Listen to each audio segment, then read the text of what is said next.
My name is Samantha Wilczynski, and I've been with Lending Hearts for about 5.5 years now. In May 2011, I was diagnosed with stage 4 Hodgkin's lymphoma at the age of 15. Shortly before I was to start my radiation treatments, my child life specialist came into my hospital room one day and was like, "Hey, I've heard of this really great organization called Lending Hearts. They're having this activity coming up. I really think you would enjoy it. You should go check it out."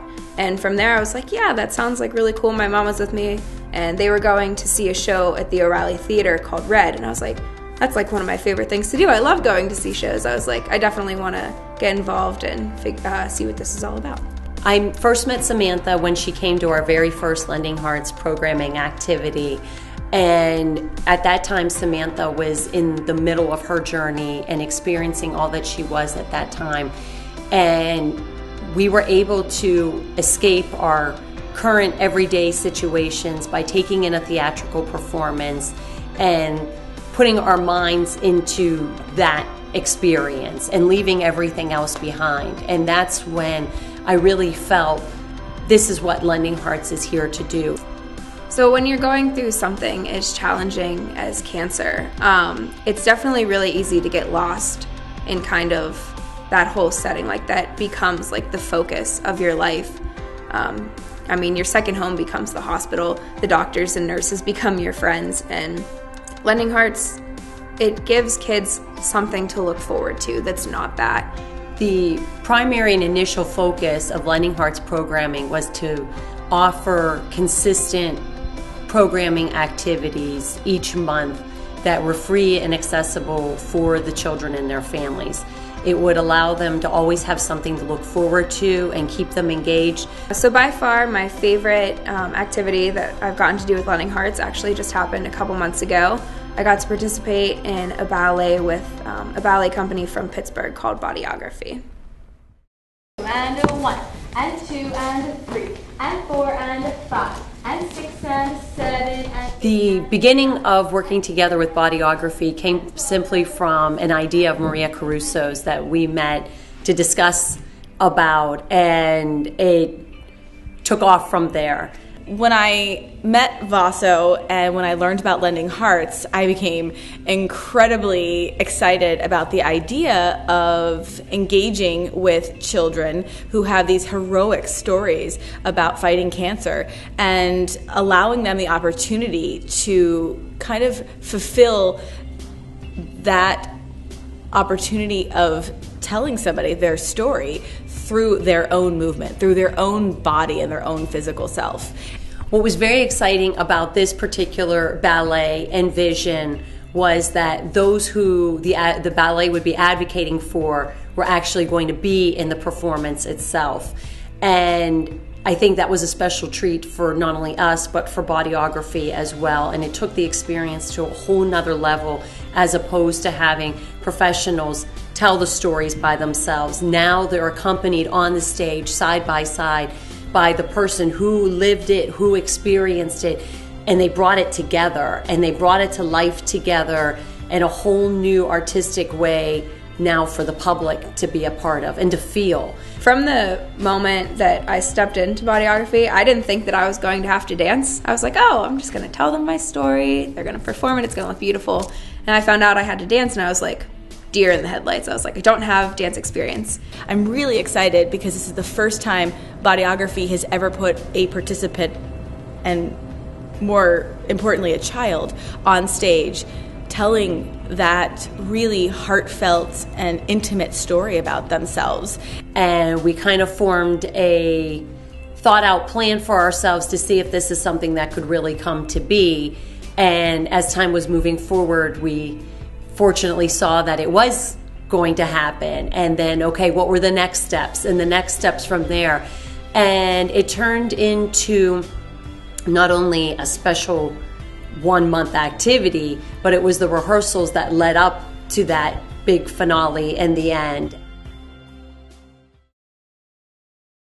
We're here today at Bodyography Center for Movement, and I'm really excited because in a few minutes our children from Lending Hearts will be arriving, and we are going to have our first full rehearsal placing the ballet together. So it's a really big moment because they're going to see the ballet for the first time, which is awesome. I think they'll be very happy and very pleased with what we have come up with. So the game plan is that we're going to allow them to come in, sit, watch. We've been working together for about 4 or 5 months now, and this is our last rehearsal today, which is really exciting. It's our last rehearsal before the big performance. So what the children are going to see today is actually the professional company performing the material that they have helped us create. Hey guys! Oh, look at you guys, we're all ready! How are you? Wow, it's like a big moment, huh? Well, this is exciting for us because it's the first time that the kids are going to get to see all of the movement that we put together based off of our conversations with them and working with them week after week on gestures that they've given us to tell their story. So it's exciting for us to get to share that with them, and then also today we're going to start piecing together the parts where they're dancing with us on stage. So I think it's really exciting for them to see what we're doing and then to get to share that with them later in rehearsal. So I'm excited. Without further ado, let's go ahead to the other side, and then we'll also take a moment to look at costumes after we do our run, okay? I guess I could say I'm a little nervous because it's such a personal story to get to tell, and so I think everyone's going to react differently to their story being told, and for us we want to honor that, and so it's an opportunity for us to really put our art out there and to share that with them and to see it impact their lives as well as ours. So the families are now coming in to watch our show of the run-through for the first time. I think they'll enjoy it just because I don't think they are going to realize what we've come together and put together, and they're going to see all their gestures all together, and I'm just so excited. So I'm super excited because this is the first time that the kids are going to see the show and everything, so we're hoping that everybody is going to really enjoy it. We kind of put in every aspect of what they wanted along with what Marie wanted and made a big conglomeration of everything that hopefully is turning out to be everything everybody wants.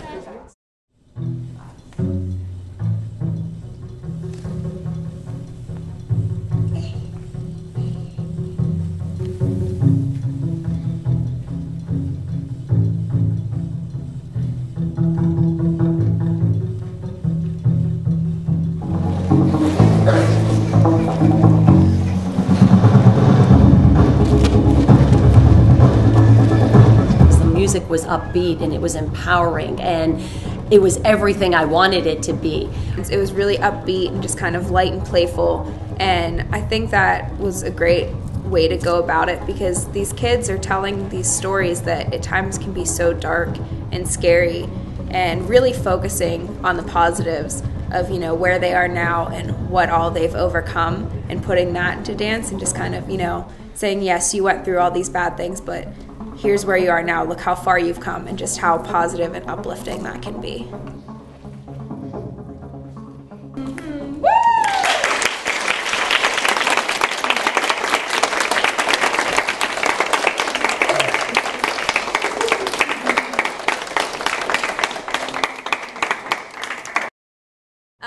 So the night has arrived. It's time for the premiere of The Lending Heart with the children, and we are so excited. I got this evening a tiara from the children, which I will very happily wear because I think it was just such a precious token of their experience. So I think they're really excited, a little nervous, but it's been an absolutely transformative experience, and watching them in rehearsal has been incredible. It's been very emotional, I think, for all of us, but we're totally excited, and I have my gown on and I'm ready to go out there, and they couldn't have picked a better tiara to match my gown, which I feel really excited about. So everyone's backstage getting ready, and we cannot wait to begin the show. So we'll see how it goes.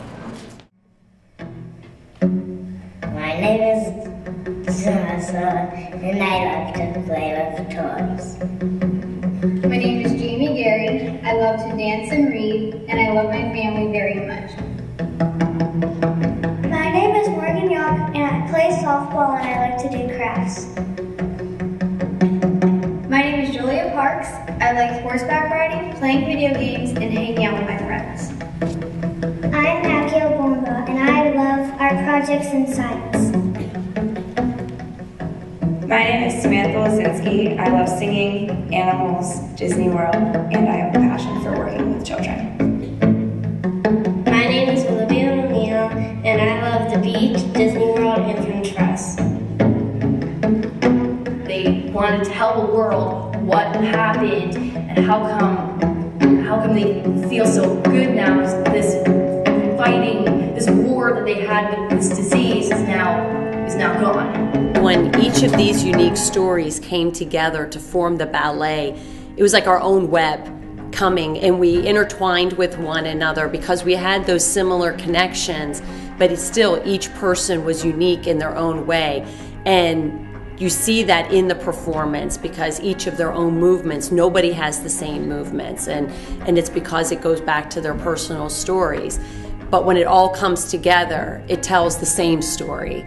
And I think that's what really makes it such a beautiful form of imagery, because none of those details are lost on the way. Overall, the final performance of Unseen by Bodyography I thought turned out amazingly. It was really upbeat, and it was so great to see everything come together.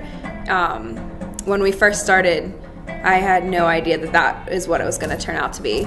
I think my favorite part about it was how each of the kids came out with their dancers and did the routine, and then later on the dancers came out and did their own kind of rendition of their dance with their kid, and I thought it was really great to see kind of how, oh yeah, I remember that kid dancing, oh, that's who they were partnered with. And I thought it was really cool how it connected like that. I think when they're going through treatment and they're on that journey, they're caught up in it.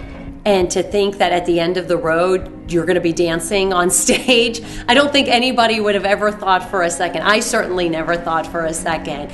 With every bad situation, there's the need to find the good in it. If you open your mind and you open your eyes and you open your heart, you'll find it at some point. But by doing that, you may be able to see or accomplish things that you never would have been able to before. And I think that's what we try to do as an organization. That's why the organization started, and I hope that that's a little bit of what maybe we can give to others as well, and through that providing hope.